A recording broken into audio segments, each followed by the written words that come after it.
Sorry guys, I'm gonna give her a munch treats for the dog.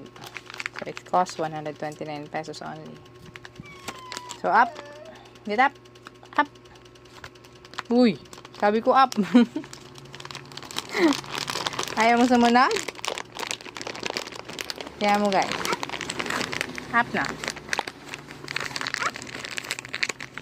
Binibidyo ko. Get up. Up. Oh, sit down.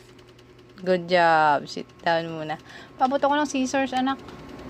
Can I have scissors? Here. So, ito na yun. Up. Sit down. Sit. Good job. Sit down. Up. Up. Sit down. Okay. Good job, Happy.